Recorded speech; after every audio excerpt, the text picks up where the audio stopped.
মাত্র 5 মিনিট সময়ের মধ্যে আর সবচেয়ে বেশি মজার এই স্যান্ডউইচ রেসিপিটি আজকে আপনাদের সাথে শেয়ার করব। আসসালামু আলাইকুম everyone, welcome to my cooking blog. এই স্যান্ডউইচ রেসিপিটি বানানোর জন্য প্রথমে আমরা ভিতরের গ্রেভিটা বানাবো, তাই একটা প্যানে আমি পরিমাণ মতো পেঁয়াজ দিয়ে দিলাম। পেঁয়াজগুলোকে একটু কুক করে নিব। এরপরে এখানে দিয়ে দিব রসুন কুচি, এরপরে এখানে কয়েকটা কাঁচা মরিচের কুচি দিয়ে দিব। এগুলোকে একটু কুক করে এখানে দিয়ে দিব 1 চামচের মতো ময়দা বা আটা।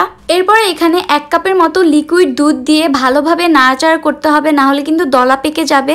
এরপরে এখানে অ্যাড করে দিব পরিমাণ মতো লবণ, 1 চামচের মতো চিনি, 1 চামচের মতো ডার্ক সয়া সস, 1/2 চামচ ধনিয়া গুঁড়ো, 1/2 চামচ ব্ল্যাক পেপার। এগুলো দিয়ে সব কয়টা উপকরণ ভালোভাবে মিশিয়ে নিচ্ছি। এরপরে এখানে দিয়ে দিচ্ছি 2 থেকে 3 চামচের মতো টমেটো সস। চিকেন আমি আগে থেকে ধুয়ে দেন সিদ্ধ করে নিয়েছিলাম। এই চিকেনগুলো আমি হাত দিয়ে ছড়িয়ে নিয়েছিলাম, এগুলো এখানে অ্যাড করে দিচ্ছি। গ্রেভিটার সাথে চিকেনগুলোকেও মিক্স করে নিচ্ছি। ব্যাস হয়ে গেল আমাদের স্যান্ডউইচের ভিতরের গ্রেভিটা। এখন একটা প্যানে আমি সয়াবিন তেল একটু ব্রাশ করে দিচ্ছি, আর পাউরুটির সাইডের যে ব্রাউন কালার অংশটা আছে ওটা আমি কেটে নিয়েছিলাম।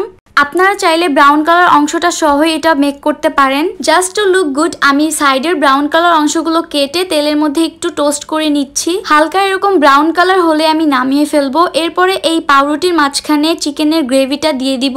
কোনো প্রকার সস বা মেয়োনিজের কোনো প্রয়োজন নেই, ট্রাস্ট মি। শুধু এই গ্রেভিটা দিয়ে আপনারা জাস্ট এটা বানিয়ে দেখবেন। ছোট থেকে বড় সবাই অনেক বেশি পছন্দ করবে। বাচ্চাদের টিফিনে কিংবা মেহমান আসলে কিন্তু খুবই ঝটপট তাড়াতাড়ি আপনারা মাত্র 5 মিনিটে বাসায় থাকা ইনগ্রেডিয়েন্টস দিয়ে এই স্যান্ডউইচটি বানিয়ে দিতে পারেন। এত বেশি মজা এই স্যান্ডউইচটা, আপনারা না বানালে বুঝবেনই না। সো অবশ্যই কিন্তু ট্রাই করে আমাকে কমেন্ট সেকশনে জানাতে ভুলবেন না। আজকের ভিডিও এই পর্যন্তই ছিল। So thanks for watching this video. Please do like, comment, share and follow my page for more recipe.